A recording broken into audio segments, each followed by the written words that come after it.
You're nothing but a washed-up old farmer. Dad, nobody cares about your land anymore. It's worthless. Just like you. Those were the words my son, Jacob, spat at me across the Thanksgiving table last year.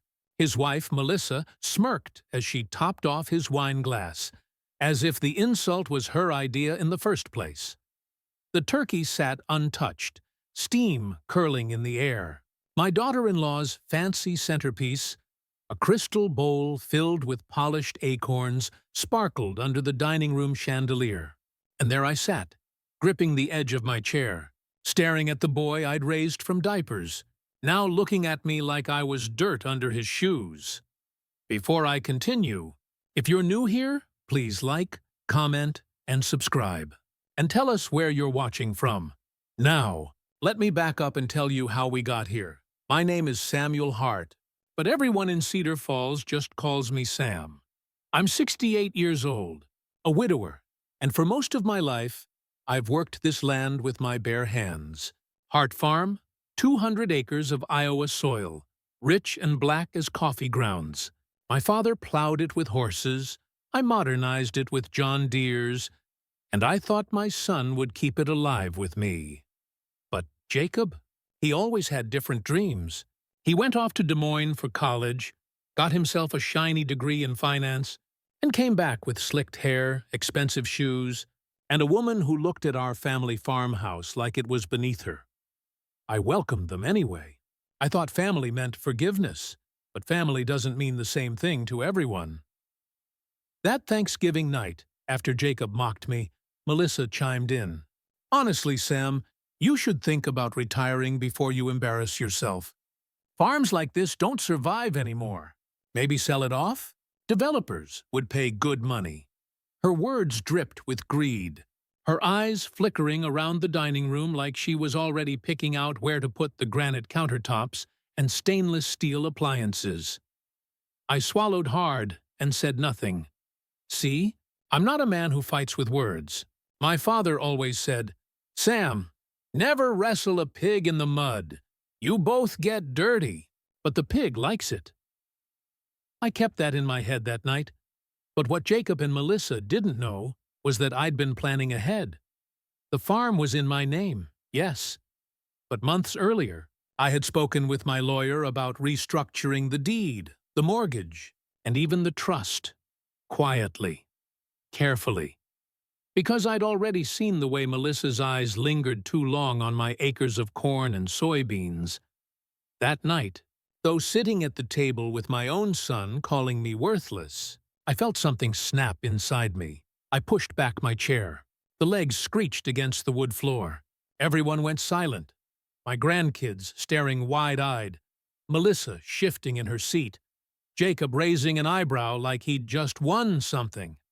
I didn't shout, didn't curse. I just said, real calm, Jacob, you'll regret saying that. And then I left my own house. I walked out into the freezing November night, the Iowa wind cutting through my flannel, and I stood by the barn, the smell of hay, the sound of the wind whistling through the tin roof. It grounded me.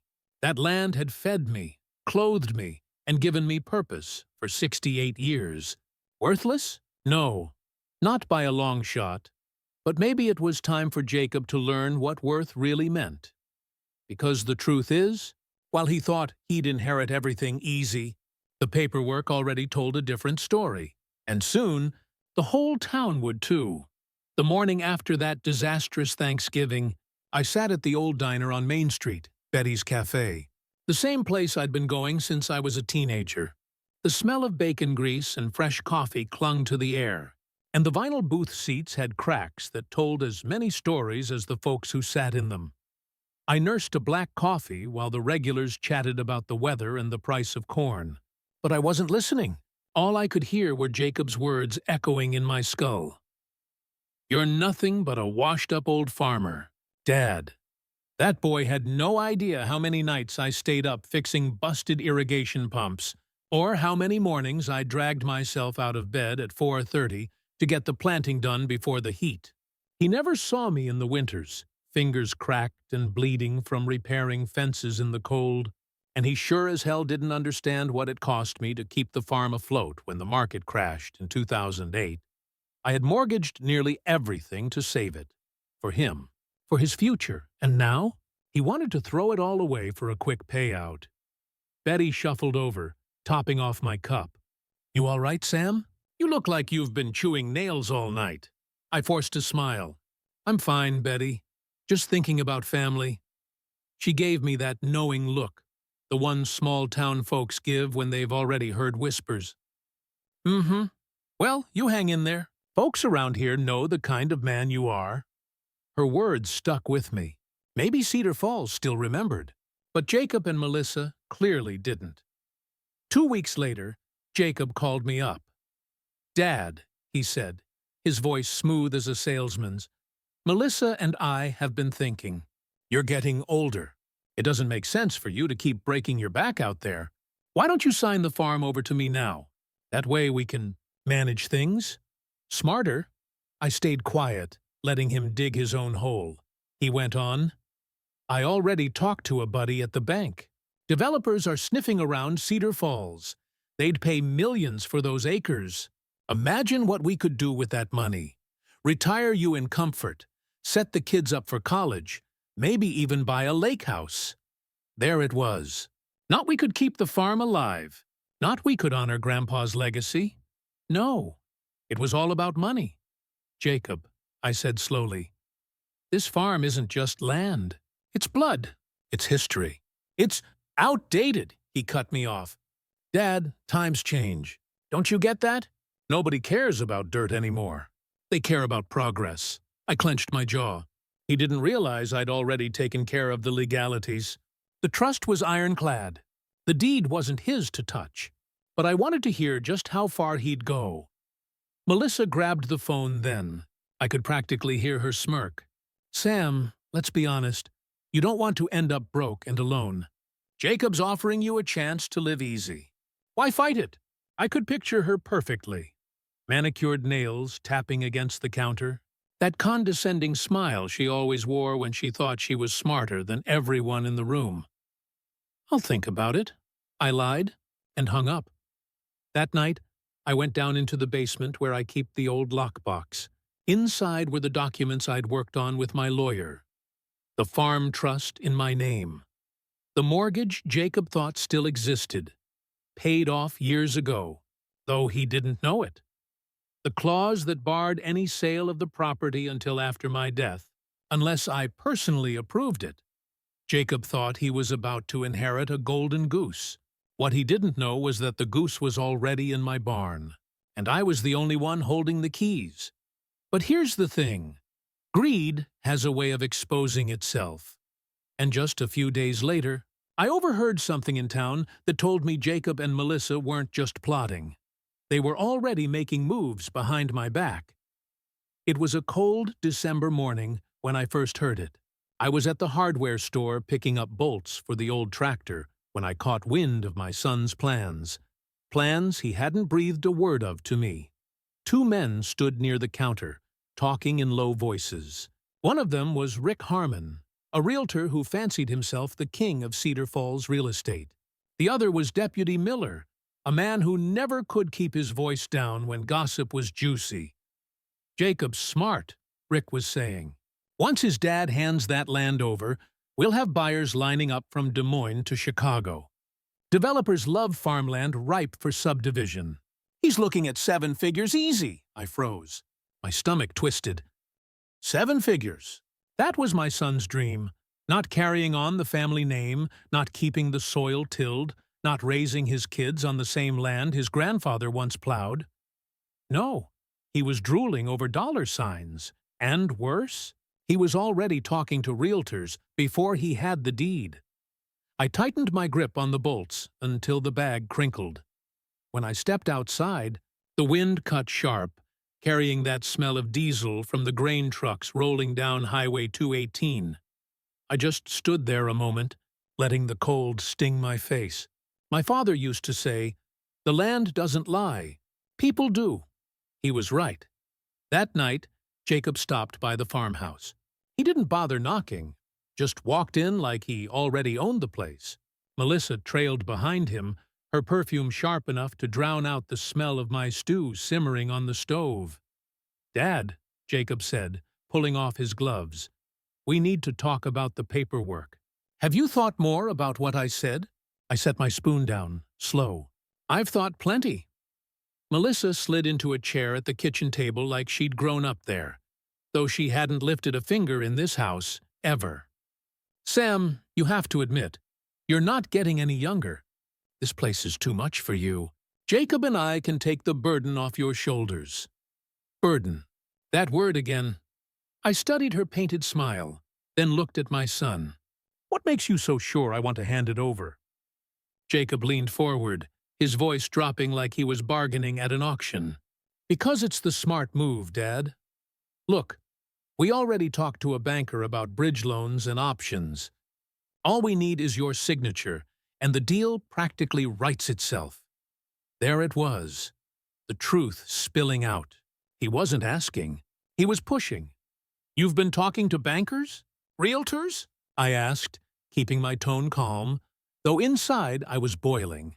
He hesitated, then tried to cover. "Just preliminary. Nothing serious," Melissa chimed in. "It's called planning ahead, something this family's been bad at for a long time." That was it. The insult cut deep, not just at me, but at my father and his before him. I stood, pushing my chair back. "You two should go." Jacob's jaw tightened. "Dad, don't be stubborn. This farm could set us all up for life." I pointed toward the door. "Leave." Melissa muttered something under her breath as they stomped out, but I didn't need to hear it. I knew. They thought I was a fool. But what they didn't know was that every meeting, every sneaky conversation, every insult, they were building their own gallows. Later that week, I met with my lawyer, Ed Callahan. He'd been handling my family's legal work for 30 years. I slid the trust papers across his desk. "Ed, tell me again. This deed, this trust, it's airtight." He adjusted his glasses, scanned the papers, then nodded. "Sam, your kids can't sell a thing without your say-so. Not now, not ever, unless you pass on, and it transfers. And even then, you put conditions in place. No early sale, no splitting it up." I let out a slow breath. Relief, but also something sharper. Resolve. "Good," I said, "because they're scheming behind my back, and if they want to play dirty, I'll show them what dirty looks like." Ed leaned back, giving me that look only an old friend can. "You planning something, Sam?" I met his eyes. "I'm not planning. I'm finishing. My son thinks my boots are worn out. He's about to find out those boots still own the ground he walks on." As I drove back down Main Street, headlights bouncing off shop windows, I passed Betty's Cafe. Folks inside were laughing over pie and coffee. Gossip traveled fast in Cedar Falls, faster than wind through cornstalks. And I realized, if Jacob and Melissa wanted to make this a war, I had one advantage they didn't: the truth. And in a small town like this, truth spreads like wildfire. The showdown came sooner than I expected. The town's annual Christmas potluck was held in the basement of the First Lutheran Church, just like it had been every year since I was a boy. Long folding tables sagged under the weight of crockpots, pies, and casseroles. The air smelled of cinnamon, baked ham, and coffee strong enough to put hair on your chest. It was supposed to be a night of fellowship, but word had already spread. Cedar Falls is a small town. Gossip travels faster than the freight trains rattling through at midnight. By the time I walked in, conversations hushed. Eyes followed me. Some nodded respectfully. Others just waited, curious, like they knew a storm was brewing. And sure enough, Jacob and Melissa made sure of it. "Dad!" Jacob called out, his voice louder than necessary. He was standing near the dessert table, a paper plate of pecan pie in hand. Melissa was glued to his side, flashing that same smug smile she wore at my kitchen table. People turned. Forks paused midair. "Everybody," Jacob said, raising his voice like a showman, "I've been talking to some folks in town. And I think you'll be glad to know my dad here has finally decided to let the next generation take the reins of the farm. My gut clenched. I hadn't said a word to him. Melissa chimed in. That land won't be wasted anymore. We'll be turning it into something the whole community can benefit from. Modern housing, new businesses. Cedar Falls is about to grow up. The room went silent. You could have heard the radiator clicking on in the corner. Then whispers started. Did Sam agree to that? Housing? On his land? That farm's been there since before the war. I set my coffee down, walked to the middle of the room, and let the quiet stretch until every eye was on me. My voice came out steady, calm, the way my father used to speak when he'd settle an argument at the county fair. Jacob, Melissa, you've made a mistake. Jacob laughed, a little too loud, like he could drown me out. Dad, come on! Don't play coy. Everyone knows it's time you handed things over. Nobody expects you to keep working yourself into the grave. Melissa added, Yes, Sam.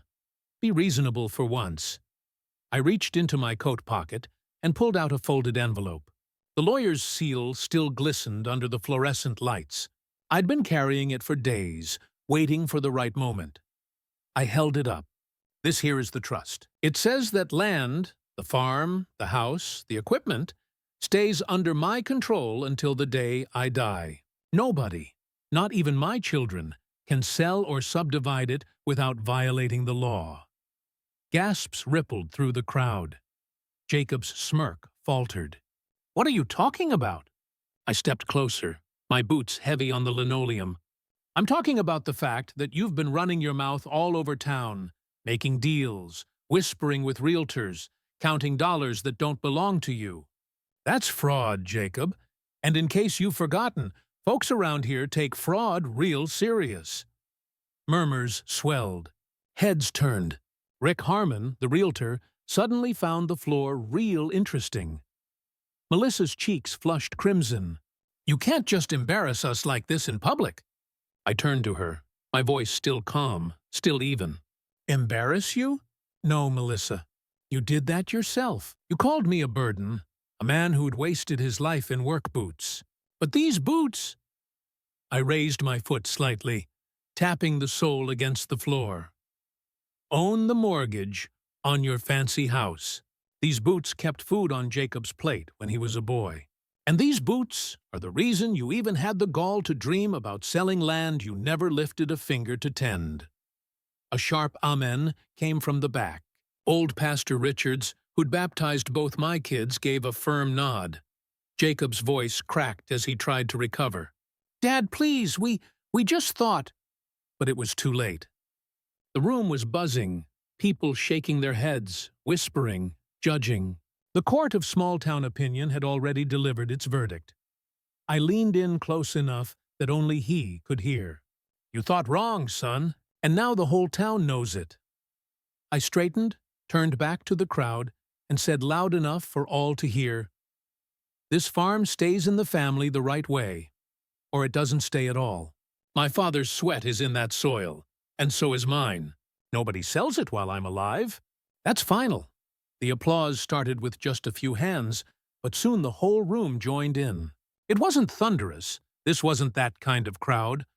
But it was firm, steady, approving. And Jacob?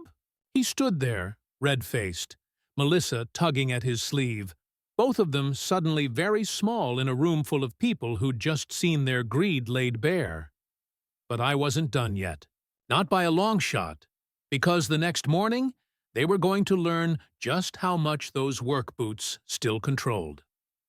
The morning after that church potluck, the air in Cedar Falls felt different. Crisp, sharp, alive with whispers. News in a small town doesn't just travel. It seeps into every corner, carried in the pages of the Gazette, murmured in line at Casey's, and passed across steaming mugs at the diner. By sunrise, everyone knew. Jacob and Melissa had been exposed. I woke up early, like I always did, out of habit more than necessity. My knees ached as I slipped into my boots, those same scuffed leather ones my children had mocked. I brewed a pot of black coffee, let it sit strong, and thought about everything that had happened.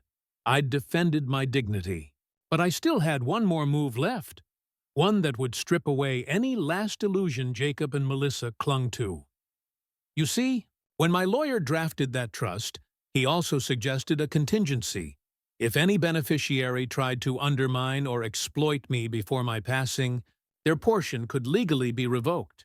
At the time, I'd thought it extreme, but now it felt like divine foresight. By 10 o'clock, I was sitting in Attorney Hayes's oak-paneled office, the morning light cutting through half-closed blinds. Hayes adjusted his glasses, looking over the papers I'd handed him. "You sure about this, Sam?" I nodded. "They called me worthless, tried to sell the farm out from under me. They've made their choice. Now I'm making mine." He tapped the pen against the desk, then signed where I told him. Just like that, Jacob and Melissa were written out of the trust. Every acre, every piece of equipment, every dime of inheritance that might have gone to them was now redirected. To charity, to scholarships, to my granddaughter, Emily, the only one who'd shown me respect. When I walked out of that office, the autumn sun was warm on my face. For the first time in years, I felt light. Free. That night, Jacob showed up at the farmhouse. His truck headlights cut across the gravel drive, crunching to a stop like a predator circling prey. Melissa sat stiffly in the passenger seat, lips pressed tight, eyes full of venom. He stomped up the porch steps, voice already raised. "Dad, what the hell did you do?" "Hayes called me. Said you changed the trust." I leaned against the doorframe, arms crossed. Calm. Steady. "That's right," Melissa jumped in. "You can't do this. That farm belongs to Jacob. It's his birthright." I let out a short, humorless laugh. "Birthright? No, Melissa. A birthright is what you earn by honoring where you come from." You spat on it, mocked it. Mocked me.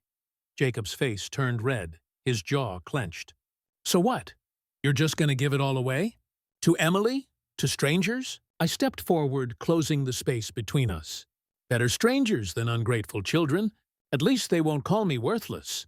Melissa's eyes darted away. Jacob stammered, searching for words, but nothing came. Behind them, I could see Mrs. Kravitz across the road, standing on her porch, pretending to water her plants while taking in every second. In this town, an argument like this was better than television. Finally, Jacob spit out, "You'll regret this, Dad." I shook my head slowly. "No, son, you will."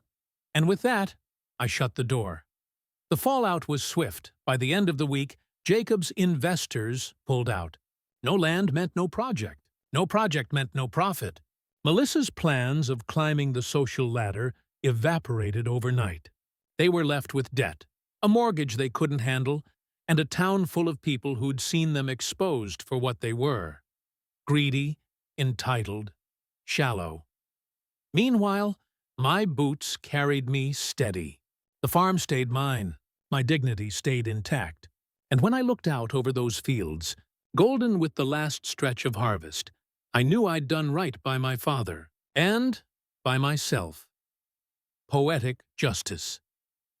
The children who mocked the boots that built their lives lost everything those boots had provided. And me?